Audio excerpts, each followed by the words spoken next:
algorithm that we are going to discuss today is the round robin algorithm, right? Now this type of particular scheduling algorithm is mostly used in the time sharing system. Now actually what happens is here that a particular quantum of time is allocated, right? And that is nothing but the time slice or quantum you can say. And this is a preemptive scheduling algorithm. Means after every now and then the particular currently processes will be preempted. Okay. And as I have already referred to you, a small unit of time known as the time quantum or time slice is used for preemption of a currently running process. So say suppose time quantum could be 2 milliseconds or it could be say suppose 10 milliseconds. So depending on the system, the time quantum will be allotted. Now in this round robin, what actually happens is that a ready queue is implemented as a circular queue, right? So we already know that in our system, as the job comes into the system, they are put in the ready queue. And from ready queue, one by one, they are given to the CPU, isn't it? So in this round robin, what is actually is happening is that it is actually implemented like a circular queue. So circular queue means what? It is like a circle and once the job is preempted, it is put at the end of the queue. So one by one, the jobs are then preempted and put into the circular queue like this. Now see, observe here. So here, such type of round queue is there, right? So one by one, the jobs will be executed as is put in the ready queue.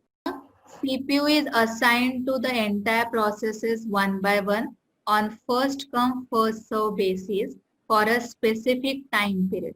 So this specific time period is nothing but the time quantum. And here the CPU scheduler one by one will be allotting these processes to the CPU. Now every process executes for a specified time period and CPU is given to the next process when the time quantum expires. Means say suppose if time quantum of 10 milliseconds is put, so P1 will be given the CPU for 10 milliseconds. Once this time quantum expires, then the CPU will be then given to the P2 again for the 10 milliseconds. So in this way, this process will continue till all the processes are covered. So this is the logic behind the round robin algorithm. So this is nothing but useful in time sharing system. Now we will see this using one particular example. If you observe this diagram, now this concept is little tricky, so hence I have taken a simple example where arrival time is assumed to be say suppose 0 millisecond. So let us consider in this case all the processes arrived at 0 millisecond and here only CPU burst time of 4 processes are mentioned. And here in this example, I am taking time quantum of 4 milliseconds. Like in last slide, I have already told you, you can take any time quantum. Like here in this example, I have taken a time quantum of 4 milliseconds. Observe this burst time, isn't it? First burst time is 11. Now, suppose if you are considering time quantum of 4 milliseconds, so how many bursts it will require? So let us split this 11 into 4 plus 4 plus 3, isn't it? Now consider second burst time. So 7, this is nothing but 4 plus 3. Now consider this third process 15. So here again say suppose 4 times 4 plus 4 plus 4, this is 12 plus 3. So this will be total 15. And last only 4 is there, means only once it will be executed. Now it's not necessary to write something like this, but I always write this so that I will know how much time quantums I will be requiring. So this is just optional. If you first observe these 4 processes, as is our usual practice, first we will start with the Gantt chart. How the Gantt chart will be drawn for this round robin? So first P1 will be given time quantum of 4 milliseconds. So let us first draw the time quantum of 4 milliseconds. After this 4 milliseconds, is the P1 process completed? No, isn't it? So 7 burst time is remaining, isn't it? So this P1 needs to be executed again later on. So first time 4 quantum time will be represented here like this. Now after this P2 needs to be executed. Again this will be given a time quantum of 4, isn't it? So P2 will be executed from 4 to 8. Now after this P3 will be executed.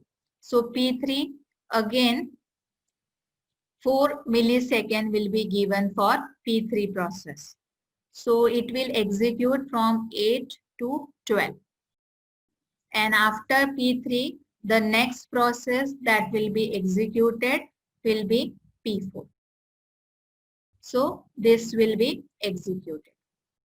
So what I have done, for every process P1 to P4, I have allocated 4 milliseconds because that was what given in the problem statement.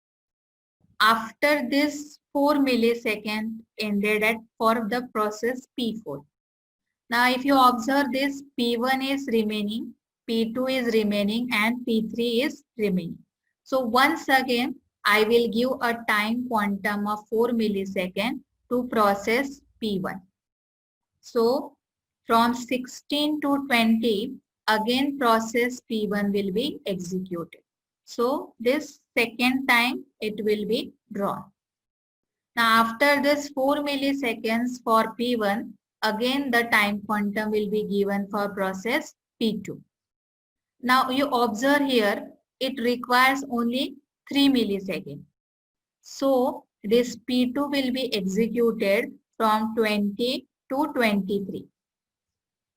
Even if the time quantum of 4 milliseconds is there, but P2 does not require 4 milliseconds, isn't it? So it will execute for 3 milliseconds and then it will hand over the CPU to the next process.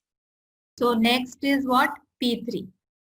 So P3 requires 4 milliseconds. So after P2 has completed, P3 will be given the 4 millisecond time quantum.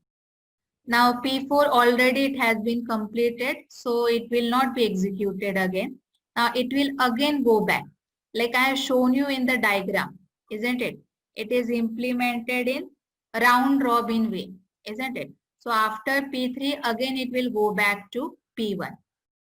So P1, how much time is remaining for P1 to be executed? 3 milliseconds. So even if the time quantum is 4 milliseconds, so it will execute for 3 milliseconds. So again after P3, it will be given to the P1. So this will execute for 3 milliseconds as is the need of the process. So this process P1 will be completed. After this, P2 has already executed, so it does not need any time quantum. Then remaining is P3. So P3, how much time quantum is required? 4. So it will execute for 4 milliseconds again. So 30 to 34, P3 will be executed. Now again it will go back. So P1 no more is there. It is already executed. Then P2 already executed. Again only P3 is remaining. So now if you observe this, only 3 milliseconds is remaining. So again P3 will be given the time quantum and it will execute for 3 milliseconds. And the entire process will be completed at 37 milliseconds.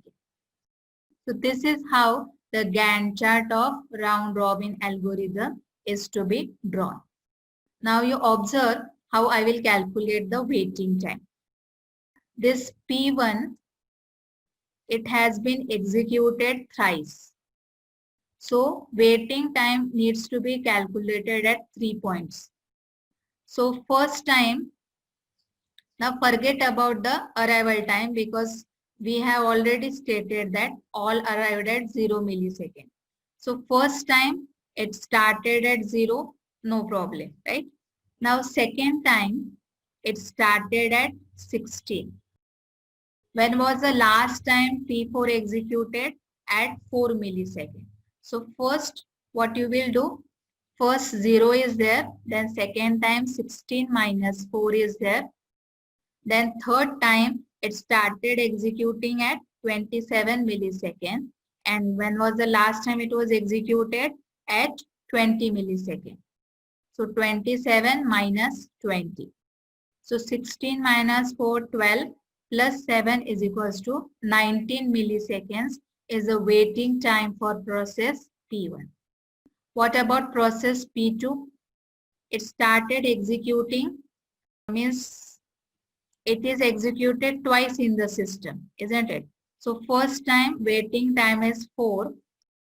Then second time it started at 20. Last time it was executed at 8. So 20 minus 8 is equals to 12 and 12 plus 4 is equals to 60. Then what about P3? P3 is executed 4 times in the system. This is 1, 2, 3 and 4. So first time it will be 8 milliseconds. Second time it will be 23 minus 12. Then 30 minus 27. Then next time it does not need to be weighted, isn't it? So how is the calculation?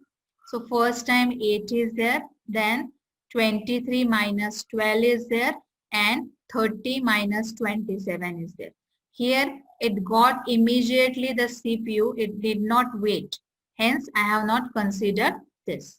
So it comes out to be 8 plus 11 plus 3, isn't it?